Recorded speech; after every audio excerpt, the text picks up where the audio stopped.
Welcome back to Explorers of Spirituality. Today we're going to explore Halloween and the origins. Halloween started with the ancient Celtic festival of Samhain. Hopefully, we are pronouncing these correctly. Sorry if I do not. But this was celebrated on November 1st. And the Celts believed that on the night before, October 31st, the veil between the living and the dead was thinned, allowing spirits to return to Earth. To protect themselves, people would light bonfires and wear costumes made from animal skins. As Christianity spread, November 1st became All Saints' Day, honoring saints, and the night before was called All Hallows' Eve, eventually turning into Halloween. Many Celtic traditions, like wearing costumes and lighting fires, were carried over into the celebration. Trick or treating comes from the old practices like souling and guising. In the Middle Ages, people would go door to door asking for food in exchange for prayers for the dead. And in Scotland and Ireland, children would dress up and perform songs and poems for treats. When Irish and Scottish immigrants brought these customs to America, they evolved into modern traditional trick or treating, where kids wear costumes and go house to house for candy. Over time, Halloween has blended these ancient and modern traditions into fun, festive holidays, as we know today, called Halloween. Love that, Brooke. And I like how you're just going straight into it. Like it's normal that we look like this Yeah. today. I find Halloween is very interesting. And it's also interesting that the giving of prayer or singing songs has kind of gone away because I feel like kids these days don't do that. They just go to the door and say trick or treat and expect candy. Hmm. And I don't know if kids actually do tricks, like which I understand would be, I don't know, putting toilet paper on the trees or something from what I've seen in movies. But how it's evolved from giving prayers for deceased loved ones to just like expecting candy. Yeah, it's really evolved in so many different ways. And I totally forgot about the TPing until you said that. As a kid, our whole neighborhood would TP all the adults' houses and on Halloween. That was always fun. Yeah. In Germany, when I was a kid, it wasn't a thing. So I never did any trick or treating as a child. And I think it's becoming more popular there now, but it definitely was never a thing when I was growing up. And I know here in Florida, actually last year I noticed there wasn't a lot of trick-or-treaters as there normally is. And most people here do like trunk or treat, where they put the Mhm. stuff in the trunks and then go get the candy from the trunks rather than knocking door to door. Yeah, they do that here too, from what I've noticed. And we didn't have a lot of kids going around trick or treating. And I personally don't love Halloween as much. I find it, especially for young kids, it's very creepy because a lot of the houses have super creepy decor to where it's like scarring in my mind. For a little kid to see, a clown that has sharp teeth and looks super scary with like blood dripping down and that people hang up on, like I've seen some decorations in neighborhoods that are seriously so creepy, and once a child sees that you can't unsee it, so that's going to be stuck in their mind then. And I just don't think it's appropriate necessarily for kids to be exposed to that kind of thing. Yeah, I 100% agree. Even looking back and thinking when I was a kid and would go trick-or-treating, and there were like the houses that were decorated really creepy and scary, like I was not knocking on that door for candy. I just kept walking. Yeah. And I think too, when you have that super creepy decor, energetically, what are you inviting in? Mhm. Because if like attracts like, you have this creepy stuff out there that's seriously horrifying in some cases. I feel like you're energetically inviting more of that into your home and into your lives. Mhm. That is such a great point. Is there any Halloween decorations in particular that you think would carry maybe a lower vibration energy or that really opens yourself up to allowing those maybe negative spirits to come through? I feel like any of the super creepy stuff. Mhm. does. We have a neighbor who has a little like a figure of that, have you watched the movie Saw? And Mhm. there's that little creepy looking thing with a mask that's on a tricycle. So they have that in the front yard. And then they have like a plastic thing that's on their door, which has, I think it's a woman who's hanging upside down and just like, it looks like a photograph because it's printed on a piece of plastic that's hanging on their door. So it looks very real and it's just like blood drip. It looks like somebody who just got murdered and is bleeding and dead hanging there. And I just think that kind of stuff is inviting in those kind of energies, Mhm. which makes me think of, how some people have who are religious have Jesus pictures in their home or they have crosses. And I always think with that too, energetically unrelated to Halloween.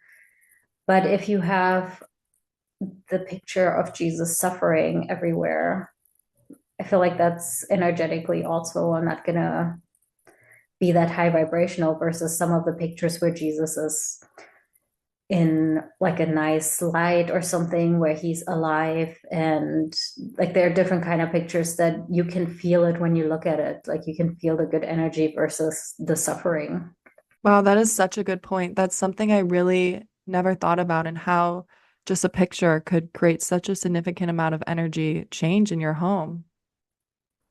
Absolutely. And I think in your home in general, I think it's very important to think about what kind of art you put up, what kind of symbols you put up, because it all carries a kind of energy. And you can raise the vibration of your home by putting up pictures that carry that high vibration versus those that are more pulling you down. And I think that relates back to Halloween with the decorations. I think you can decorate for Halloween in a fun way that's not so creepy and doesn't necessarily invite in that fear and horror. Yes, 100%. What are some things that you would recommend to decorate maybe in your home or outside for Halloween that may invite more of a high vibrational presence? I just have like some friendly ghosts hanging outside and spiders and pumpkins. I Mhm. think you can carve pumpkins and make them look cute, or even the traditional pumpkin face with a candle in there is pretty cute. So I think stuff like that, things that kids actually would pick out if they're not exposed to horror movies or the creepy stuff, because they will naturally gravitate towards the friendlier kind of decorations. I love that. What do you think? What would you decorate with, or what do you think invites in more of those darker energies? I would definitely decorate with like pumpkins, some witch brooms, maybe like some spider webs, like some fluffy, cute looking spiders, like a friendly looking ghost, like Casper the ghost, fun stuff like that. And some stuff that I probably wouldn't choose to decorate with is like, actually, I was walking the other day and I saw these people putting up their decorations, and they had like these two statues of like basically like people who were murdered. And in the middle of them is like a baby, and they're like pulling the baby in half, and it was like very bloody and gruel and Oh violent my God. looking. I'm like, why would, no, not for me. And like stuff like that, I'm like, yeah, I would not put that in front of my home. Not judging anyone who does, you do you, but that just isn't for me. If I get the feeling of I want to avoid this house just based on how it's decorated for Halloween, I can't imagine like living in that house with those decorations and what that's bringing in. Yeah, exactly. We're back as normal people now, No, not ghosts. no ghost costumes. I even feel a lot lighter taking off the ghost costume. Yeah. Well, I also couldn't breathe properly, so that could have been part of That it. was I think too with the creepy decorations and Halloween in general, like costumes too, right? Some people dress up very creepy. And all these children that have maybe never seen something so creepy, or maybe they have, but are still scared of it. I think that also traps a lot of emotions, especially when they're really young. They don't know necessarily what to do with that. And I know my daughter is very sensitive, and when sees some of this, like we purposely avoid certain roads now because of how creepy houses are decorated. And it's definitely something that stays with her when she sees it. Mhm. Yeah, 100% for sure. Even like listening to you say that, I kept having all these memories of like haunted houses or places that I went to during Halloween. And I was a lot younger and just how terrifying it was to me and how scared I was. And during one of these Halloween houses, I couldn't even finish going through. I was so scared. And I saw an emergency exit and I ran out of it right away. And it was at like this corn maze. So then I was like in the back of the cornfield, like I shouldn't have gone out this exit. And I was like all by myself, alone, scared. And I'm like, oh my gosh, where's my parents? Where is everyone? And eventually I found them. But like, yeah, it can be really scary. And you remember that it stays with you. Mhm. I find it also so interesting, right? How in the Western cultures, people are so focused on this scary and creepy aspect of it all. Like, Mm. why, out of what they could have picked, right? There's no more remembrance of your ancestors or honoring them. Like, that's completely, I'm not saying nobody does that, but the mainstream who celebrates Halloween the way they do don't actually use it as a time to remember their ancestors or to think about death and what it represents. Maybe it's more about glorifying the Yeah. creepiness. And I wonder where that comes from, how it turned into that. hmm Yeah, that is such a good point. I know for this Halloween, I'm not dressing up or anything, and I was gonna light some candles, put some pictures of my ancestors, and connect to them since the veil is thinned. I'm not thinking about, dressing up all scary and going out, but that's just me. Yeah, I love that. Do you already know what you're gonna do for Halloween, or are you doing it on Halloween or November 1st? Yeah, I'll probably do it on Halloween at night. And I think I'm gonna dress up as a witch, just put on like a cute little witch hat, have a little something, fun and special. And then particularly I know I'm gonna connect with my grandpa and then, whatever ancestors want to come through. And I already have a picture of him on my altar that I always keep. So I'm just gonna light some candles, get in my meditation mindset, and just see what comes through and what comes in. And yeah, make a little fun of it. I love that. What about I you? did, I usually do the same. I think I started that about 2 years ago when I was looking a little bit into how else to celebrate because I was trying to teach my daughter too why we celebrate this or what else other people celebrate. And we've been also going to the Day of the Dead celebrations. I'm not going to try to say it in Spanish because I don't speak Spanish, but you probably all know which holiday I mean. And there's a really cute celebration here locally that we usually go to, and at her school they celebrate that too. So we started having a little altar where I also put pictures of my grandparents, and I light a candle. I add some feathers or some flowers, whatever feels right at that time. And usually I also pull some oracle cards, which I brought them here today so I could maybe pull one for everybody, like a collective message. And I do that too on that day. And I usually do it on November 1st because I think that's, from what I understand, when that's celebrated Mm, in Mexico. And I think the Celts also had that connection of honoring their ancestors, and they did this also on November 1st, from what I understand. mhm. Sam, Samhain, Salmon. There you go. Yeah, my German accent. I love it. Yeah, so usually I do the same, and maybe we can share a picture in our stories of what we are doing for everybody else to see. I have really beautiful candles that my friend always sends me, made out of beeswax, that I always keep for a special occasion like that. Ooh, beeswax candles. Where do you get Mhm. those from? from my friend Katie in Florida. She has a little candle business called K-Bomb Candles, I think, on Instagram. And she hand pours them all, and she just has super cute designs. And I know she's a good person, so I feel like they always have a good energy to it as well. Oh, I love that. That's super fun. Okay, I Yeah. think I've seen her stuff, right? And it's like shaped like ghosts and I don't have them right here, but yeah, she has ghost ones. She has skull ones, I might have one, maybe. pumpkins. And she made me a really pretty one this time, which has like the moon phases on there. It was a shell, but I used it all already.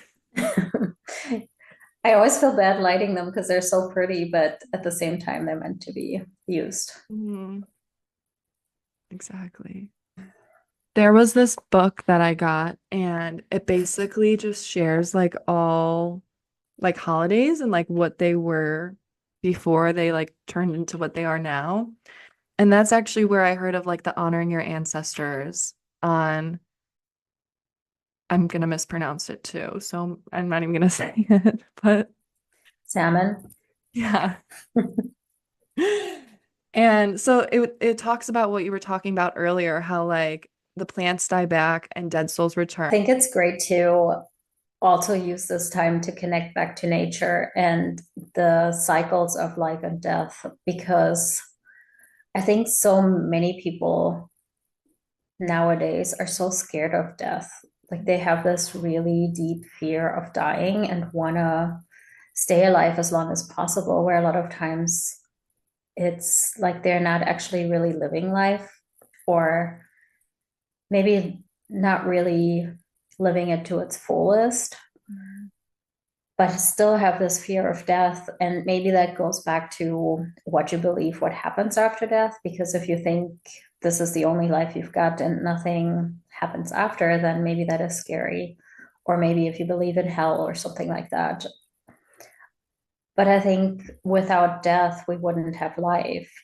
It's this everything is cyclical, right? And this is such a good time to remember that. Like the flowers die back, but they reseed and new ones grow. And when they die back, the soil gets enriched with the petals and the old leaves, and animals use it for homes. So I feel like there's something really beautiful about death as well. I love that. Also, during this time, do you feel like you let, like old parts of yourself die off? Yeah, usually that's another one during the fall time in general, I usually take some time to think about what do I want to let go of during this time and what do I want to call in. And sometimes that can just be to rest more during the darker time of the year. But I do take the time to actually let go of what's not serving me. And I usually also do a very intentional emotion code session for myself where I just release any emotions that aren't serving me anymore so that I can move forward more fresh. Mhm. What about you? Yeah, I feel like I'm newer to like letting these old versions of myself kind of die off and like having a funeral for like the past version of me or like these parts of myself. But really, this year, I want to focus on just letting go of all this fear, this fear that I've been like holding on to around like every category of life and really just diving in, but letting myself, rest and kind of move with the seasons and know when spring comes, like that's when I'm going to be ready to blossom like a flower because I let all these parts go that weren't serving me anymore and, had a little funeral, let them die out, and then let these new parts really shine and embody for when spring comes.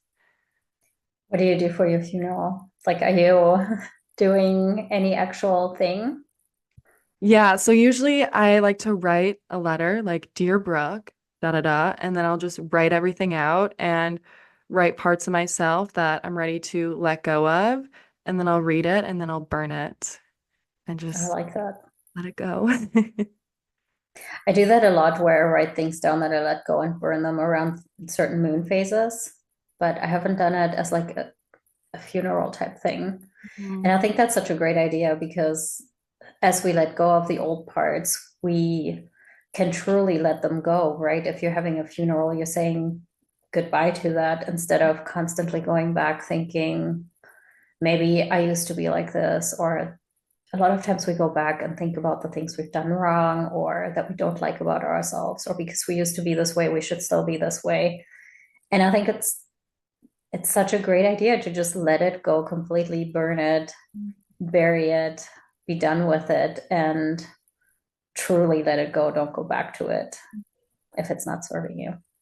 Exactly. And then I also look back and if, a memory or something comes up from that past version of myself, I'm like, she's dead. Like that's not me anymore. She's gone.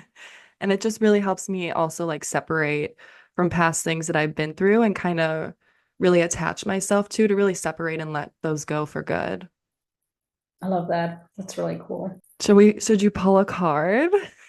Yeah, should I pull one? Yes.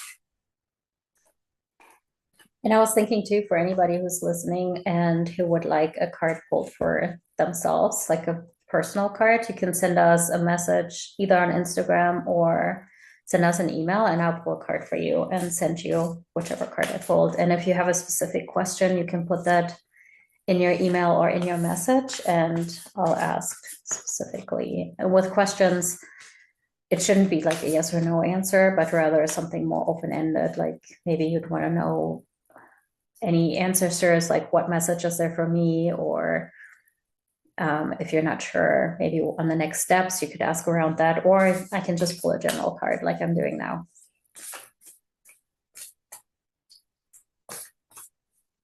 So as I'm shuffling, I'm just setting the intention to pull the card that will tell us what we collectively, as in those who are listening to this, and Brooke and me, what we need to know today for the highest good of all. And these are angels and ancestors oracle cards. So it's messages from the angels and or ancestors.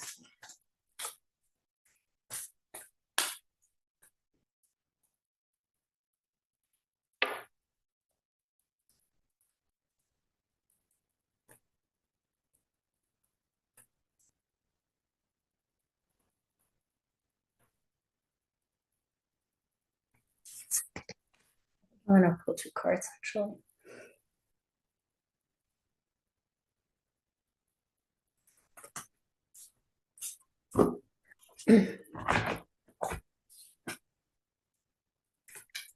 Okay, so the first one I pulled is, I don't know if you can see it good. If we have video with this one, this one's the lady card. So it's all about enjoying growth and reaping rewards. And she's standing in front of a tree with apples on it and holding an open apple that has, it's cut the halfway where you can see the star that's in the apples, and it's showing the seeds, which is actually really great in line with what Brooke was talking about of being ready for spring by letting go of the old and letting herself shine.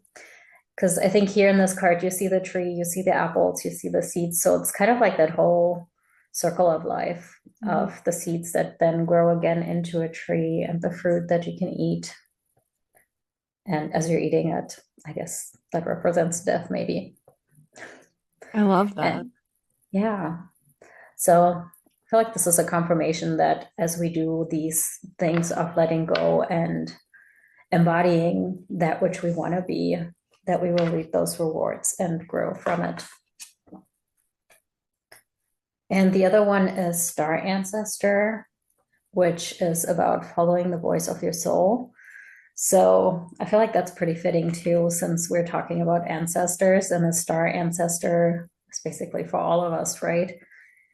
And following our voice of our soul and going with what we feel like we need to do in life, or what we feel called to do as we're sharing our voice on here. Those feel so aligned. Yeah, I like them. Yeah, so anybody who's listening who would like a personal card, just send us a message and I'll pull one for you and tell you what I think it means for you. Love it. Okay, wait, side note from the cards that you just pulled. They were like so aligned with like Okay, so even like the apple thing, to me, I kind of interpret it like my seeds that I'm planting, and then like the abundance keeps growing throughout the year, even like when I need rest or whatever. I once those seeds are planted, like that abundance is growing and cultivating. And then the other day I pulled this card and it was something about connecting more with the stars and the crystalline grid. Mhm. And I had never really heard of this. So then I got researching all into it and I'm like, whoa, this is so cool. This actually makes a lot of sense why I was like in Alaska and travel to certain places too, why you feel that energy. And Mhm. so what I've been trying to do at night is like go out and do this little star meditation to like connect to the energy of the grid and the stars and like using that energy. So then I felt like the second card was like also aligned because by doing that I realized like during that time I'm more open for things to come through than like in the morning when I think I am more open. But then so I don't know, that was just felt so aligned, like the stars and the yeah.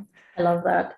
And I just realized too, the apple with that star on the inside connects back to the star ancestor as well.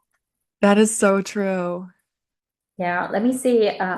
Should I read off what it says in the little book about it? Yeah. So for the lady, the message is reap what you have sown and enjoy the fruits of your labor. Grow and expand in all areas of your life. The lady, known as the Empress in the traditional tarot, is the representation of the goddess in her most fertile form. She is an abundant, bountiful, and creative being. She is closely connected to nature because it is her child. She represents maternal energy and has more than enough love to give all who need nurturing. Yet she is a representation of the goddess Venus, too, and yearns for a rich relationship with her counterpart, the Lord. In this card, she holds an apple. Its seeds form a perfect pentagram, which in paganism represents the five elements of life. Fertility, growth, and abundance are all imminent when the lady arrives in your life. All the seeds you have planted are coming to life, and there are plenty more rewards to come. In a material sense, this card can represent financial security and comfort.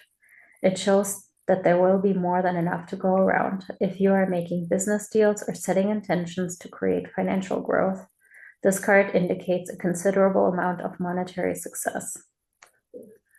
The lady can also usher in other forms of abundance, opportunities, marriage proposals, and even the birth of a child. She will help you respect nature and connect with its forces in order to have a genuinely supported journey through life. I like that one. Yeah. Okay, let's find the star ancestor. Yeah, that seems very aligned. Mhm. So the star ancestor, the message is heed the messages coming directly from your soul. The star ancestors is a term for extraterrestrial light beings who are dedicated to the healing and growth of the world. These incredible beings are divine embodiments of love who bring wisdom from the higher realms. Often people feel a sense of connectedness when they look up into the night sky and see the stars. I believe that's because they are remembering their starry connections, and those are what this card represents. The star ancestors reminding you that you have otherworldly support and that your friends from the stars can help you if you are willing to be helped. They can support you in connecting with and following your soul's deepest calling. There's a deeper purpose to your human journey. Not only were you born on purpose, you were born for a purpose. You were born to be a bright light in the world, and there are supporters out there in the universe sending waves of energy to guide you at this time. Information and inspiration that has been coming your way recently is not new information, but memories.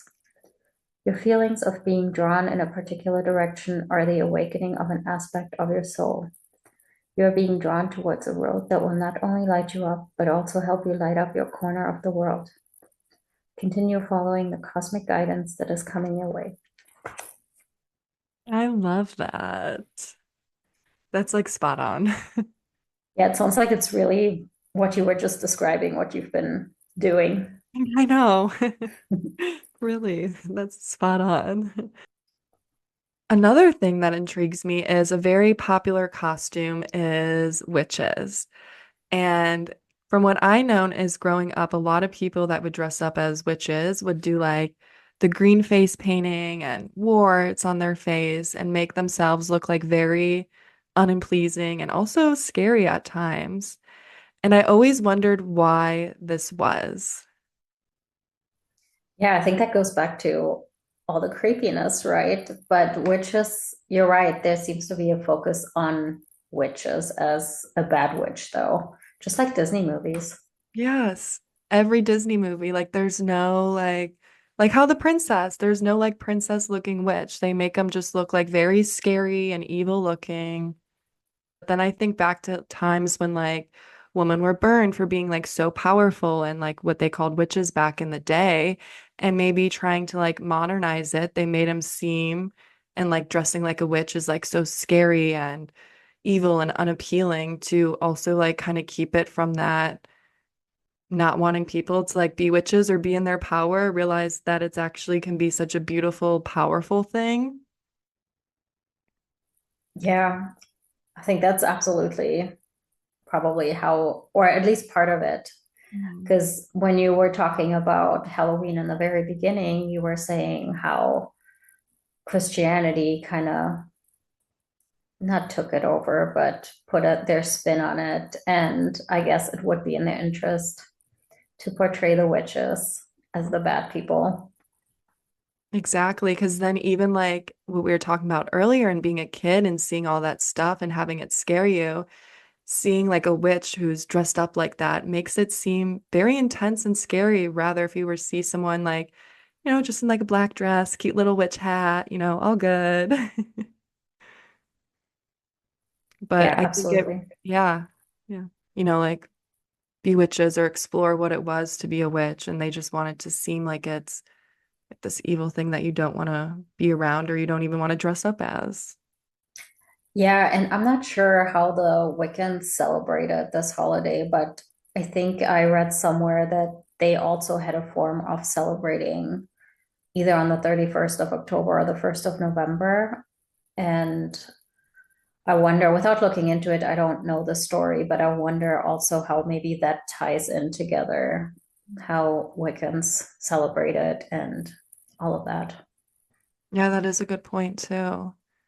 But I think overall, what's so important around this time or any time in your life really is to be conscious and mindful of how you want to celebrate it, how you want to show up. And that includes decorating the outside of your house, because I think that all ties back into your overall life.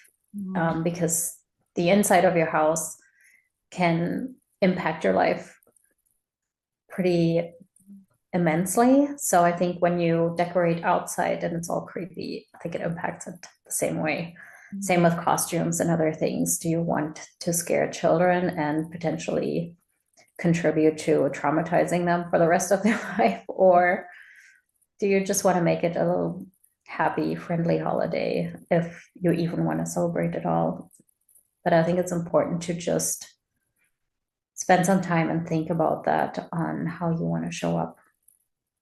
Yeah, that's so important because, what you give out is what you get back. So even on those days like Halloween, what are you giving out? Like, are you scaring kids, putting up these really creepy decorations?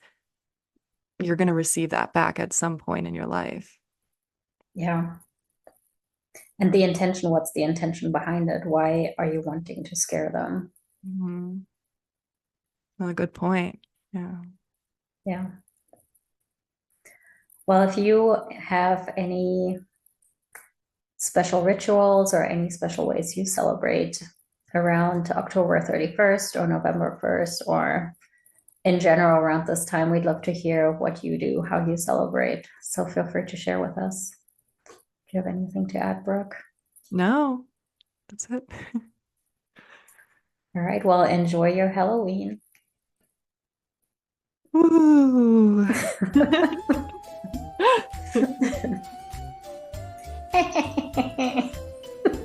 That was so good. Wait, do it again.